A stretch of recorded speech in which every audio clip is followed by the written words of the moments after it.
Pemirsa, seorang pengunjung warga negara asing WNA yang berkunjung ke objek wisata Pura Agung Besakih viral di media sosial medsos.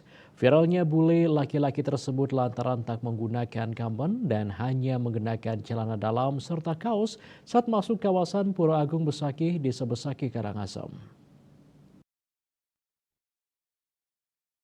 Viral tersebut memperlihatkan sekelompok wisatawan mancanegara dengan jumlah sekitar 7 orang masuk ke areal suci Pura Agung Besakih tanpa menggunakan kamen. Bahkan salah seorang di antaranya hanya mengenakan baju dan celana dalam saja.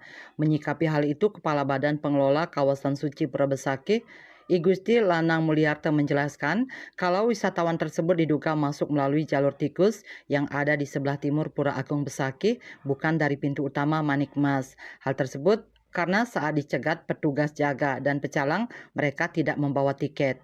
Menurut Mulyarta, bila wisatawan masuk pintu utama, setiap pengunjung pasti akan mengenakan kamen dan membawa tiket.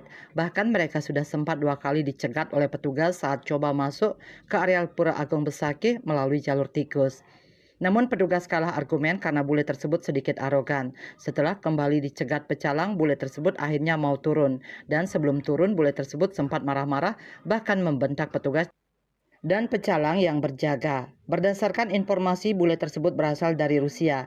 Dia menjelaskan guna melakukan antisipasi kejadian serupa kembali terjadi, pihaknya telah melakukan penjagaan di beberapa jalur tikus yang ada di Pura Agung Besakih. Penjagaan akan lebih diperketat dengan menambah jumlah petugas. Eka Parananda, Bali Pos melaporkan.